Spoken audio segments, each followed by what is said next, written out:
ಜಿ5 ಇರುವಾಗ ನೀವು ನಿಮ್ಮ ನೆಚ್ಚಿನ ಶೋಗಳನ್ನ ಎಂದಿಗೂ ಮಿಸ್ ಮಾಡಿಕೊಳ್ಳುವುದಿಲ್ಲ. ಅದು ಸಂಪೂರ್ಣ ಉಚಿತವಾಗಿ.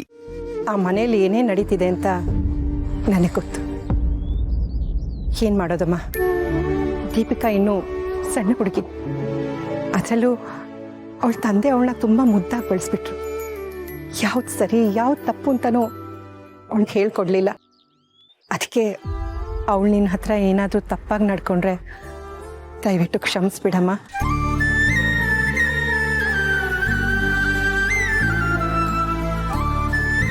ಅವಳು ನಿನಗೆ ಎಷ್ಟು ಬೇಜಾರು ಮಾಡಿರ್ತಾಳೆ ಅಂತ ನನಗೆ ಗೊತ್ತು ಪೂರ್ಣಿ. ಅವಳು ನಿನಗೇನೇ ಬೇಜಾರು ಮಾಡಿದ್ರು ನನ್ನ ಹತ್ರ ಹೇಳ್ಕೊ. ನಾನು ಅವಳಿಗೆ ಬುದ್ಧಿ ಹೇಳಿ ಅವಳನ್ನ ಸರಿ ಮಾಡ್ತೀನಿ. ನೀನು ಗೌರವ ಕೊಡೋ ಹಾಗೆ ನಾನು ಅವಳ ಹತ್ರ ಮಾತಾಡ್ತೀನಿ.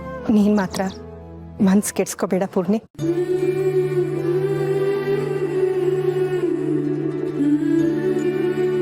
ಯಾಕೆ ಪೂರ್ಣಿ, ನಾನು ಹೇಳಿದ್ದು ನಿನಗೆ ಬೇಜಾರಾಯ್ತಾ? ಇಲ್ಲಮ್ಮ, ಒಬ್ಬ ತಾಯಿ ತನ್ನ ಮಗಳು ಮಾಡೋ ತಪ್ಪುಗಳನ್ನ ಸರಿ ಮಾಡೋದಕ್ಕೆ ಎಷ್ಟು ಒದ್ದಾಡ್ತಾಳೆ, ತನ್ನ ಮಗಳನ್ನ ಎಷ್ಟು ಕಾಳಜಿ ಮಾಡ್ತಾಳೆ ಅಂತ ನೋಡ್ತಾ ಇದ್ದೆ. ಇದೆಲ್ಲ ಯಾವತ್ತೂ ನನಗೆ ಅನುಭವನೇ ಆಗಲ್ವಲ್ಲ, ಅದಕ್ಕೆ ಸ್ವಲ್ಪ ಬೇಜಾರಾಯ್ತು. ಪೂರ್ಣಿ, ಯಾಕೆ ಹಾಗಂತೀಯ? ನಾನು ನಿನಗೆ ತಾಯಿದ ಹಾಗಲ್ವಾ?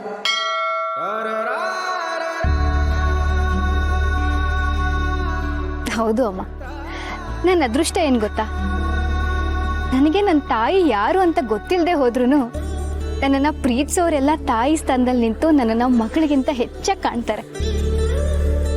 ಇದಕ್ಕಿಂತ ಇನ್ನೇನು ಬೇಕಮ್ಮ? ಆದರೆ ಒಂದು ಕೊರಗು ಏನು ಅಂತ,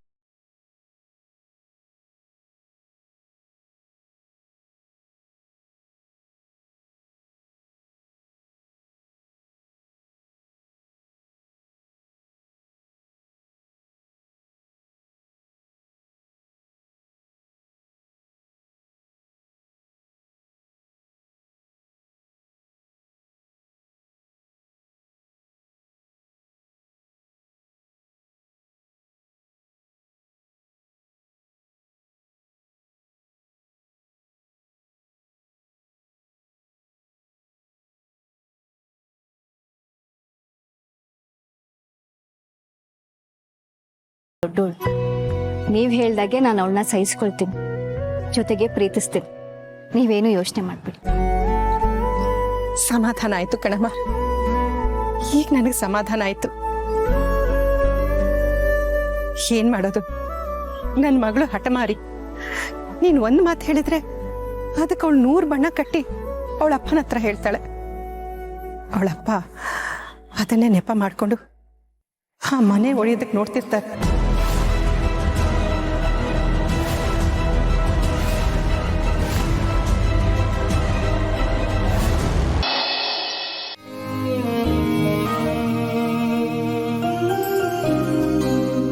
ಏನೋ ಕೆಲಸ ಮಾಡ್ತಾ ಇದ್ದಾರೆ ಅನ್ಸತ್ತೆ. ಈಗ ಅವ್ರಿಗೆ ತೊಂದರೆ ಮಾಡ್ಲಾ? ಬೇಡ, ಹೂ ನಾನೇ ಮುಡ್ಕೊಂಡ್ರಾಯ್ತು.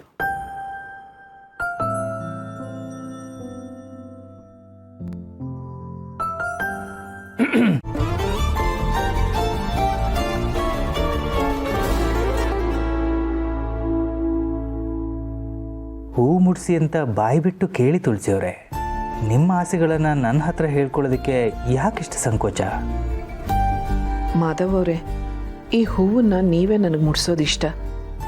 ಕೆಲಸ ಮಾಡೋದು ಬಿಟ್ಟು ಒಂದ್ಸರಿ ನನ್ನ ಕಡೆ ನೋಡಬಾರ್ದಾ?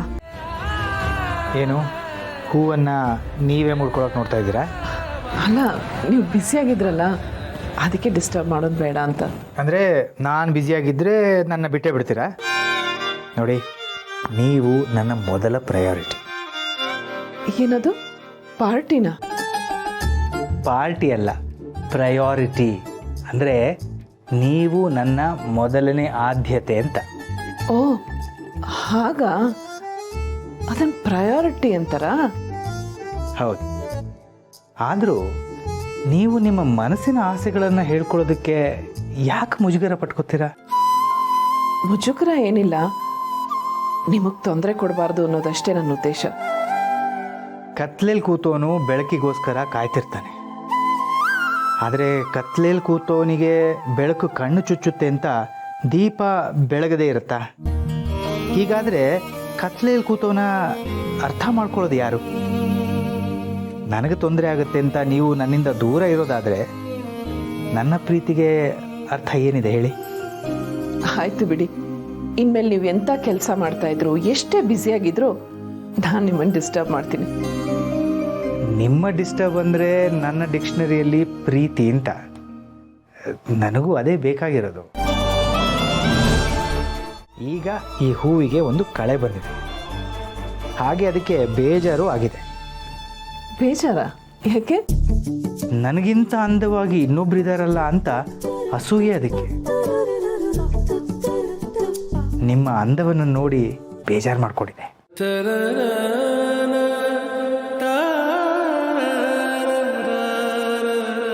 ಯಾವ ಕಡೆನೂ ಹೊರಟಾಗಿದೆ? ಅದು ಮಾರ್ಕೆಟ್ಗ ಹುಷಾರಾಗಿ ಹೋಗಿ ಬನ್ನಿ. ತುಂಬ ಬಿಸಿಲಿದೆ, ಸುತ್ತಾಳಕ್ಕೆ ಹೋಗಬೇಡಿ. ಸರಿ, ನಾನು ಹೋಗಿ ಬರ್ತೀನಿ. ಅದಕ್ಕೆ ಹೇಳ್ತಿದ್ದೀನಮ್ಮ, ಆ ಮನೆ ಒಗ್ಗಟ್ಟನ್ನು ಕಾಪಾಡೋದು ನಿನ್ನ ಕೈಲಿದೆ. ನೋಡು, ಬೇಕಾದರೆ ನನ್ನ ಮಗಳನ್ನ ನೀನು ದಡ್ಡಿ ಅನ್ಕೋ, ಪೆದ್ದಿ ಅನ್ಕೋ, ಏನೋ ಚಿಕ್ಕ ಹುಡುಗಿ ಬಾಯಿಗೆ ಬಂದಾಗ ಮಾತಾಡ್ತಾಳೆ ಅನ್ಕೋ. ಅವಳು ಏನೇ ಮಾತಾಡಿದ್ರು ನೀನು ನಕ್ಕು ಸುಮ್ಮನಾಗ್ಬಿಡಮ್ಮ. ನಿಜವಾಗ್ಲೂ ನಾನಿದನ್ನು ನನ್ನ ಮಗಳಿಗೋಸ್ಕರ ಹೇಳ್ತಿಲ್ಲ, ನಿನಗೋಸ್ಕರ, ಆ ಮನೆ ನೆಮ್ಮದಿಗೋಸ್ಕರ ಹೇಳ್ತಾ ಇದ್ದೀನಿ ಕಣಮ್ಮ. ನನ್ನ ಮಗಳು ಬೇಕು ಅಂತಲೇ ನೀನನ್ನು ಜಗಳ ಕೇಳಿಬೋದು, ಅದನ್ನೇ ನೆಪ ಮಾಡಿಕೊಂಡು ಅವಳಪ್ಪ ಆ ಮನೆ ಒಡೆಯೋದಕ್ಕೆ ಮಸ್ಲತ್ ಮಾಡ್ಬೋದು. ಆದರೆ ಅದು ಯಾವುದೂ ಆಗಬಾರ್ದು. ನಿಮ್ಮ ಮಾತು ನನಗೆ ಅರ್ಥ ಆಗ್ತಿದೆ. ಆದರೂ ಈ ಅನಾಥೆ ಹತ್ರ ನಿಮ್ಮ ಮಗಳ ವಿರುದ್ಧವಾಗಿ ನೀವೇ ಮಾತಾಡ್ತಿದ್ದೀರಾ? ಅನಾಥೆ ಅಂತ ಪದೇ ಪದೇ ಹೇಳಬೇಡ ಕಣಮ್ಮ. ಅನಾಥರ ಸಂಕಟ ಏನು ಅಂತ ನನಗೆ ಚೆನ್ನಾಗಿ ಗೊತ್ತು. ಅಮ್ಮ, ಯಾಕೆಷ್ಟು ನೊಂದ್ಕೋತೀರಾ? ಅನಾಥೆ ಅನ್ನೋ ಪದ ನನಗೇನು ಹೊಸ್ತಲ್ಲ.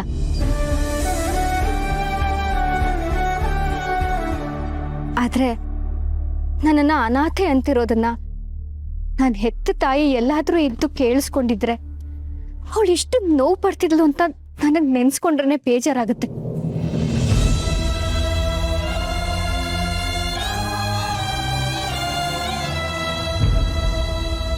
ಬಿಡಿ, ನಾನು ನೋವಿದ್ದಿದ್ದೆ. ಇವತ್ತು ನೀವು ನನ್ನ ಹತ್ರ ಮಾತಾಡಿದ್ದು ನನ್ಗೊಂಥರ ಸಮಾಧಾನ ಅನಿಸ್ತು. ಆದ್ರೆ ನನಗೊಂದು ವಿಷಯ ಅರ್ಥ ಆಗ್ತಿಲ್ಲ. ದೀಪಿಕಾಗಾಗ್ಲಿ ಅಥವಾ ಅವ್ರ ತಂದೆಗಾಗ್ಲಿ ಆ ಮನೆ ಒಡೆಯೋಷ್ಟು ಕೋಪ ಯಾಕೆ? ಅದು ನನಗೂ ಗೊತ್ತಿಲ್ಲ.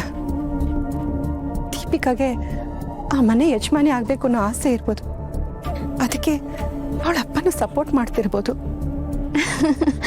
ಅಯ್ಯೋ, ಅಷ್ಟೇನಾ? ಅವಳು ಯಾವತ್ತಿದ್ರೂ ಆ ಮನೆ ಯಜಮಾನಿನೇ. ನಾನು ಯಾವತ್ತೂ ಅದಕ್ಕೆ ಅಡ್ಡಿ ಬರಲ್ಲ. ಆದರೆ ಆ ಮನೆ ಒಗ್ಗಟ್ಟನ್ನ ಕಾಪಾಡ್ಕೊಂಡು ಹೋದ್ರೆ ಅಷ್ಟೇ ಸಾಕು. ಪೂರ್ಣಿ, ನಿನ್ನ ಮಾತು ಕೇಳ್ತಿದ್ರೆ ಹಾಲು ಕುಡಿದಷ್ಟು ಸಂತೋಷ ಆಗ್ತಿದೆ. ZEE5 ಆಪ್ ಡೌನ್ಲೋಡ್ ಮಾಡಿ ಎಲ್ಲಾ ಸಂಚಿಕೆಗಳನ್ನು ಸಂಪೂರ್ಣ ಉಚಿತವಾಗಿ ನೋಡಿ.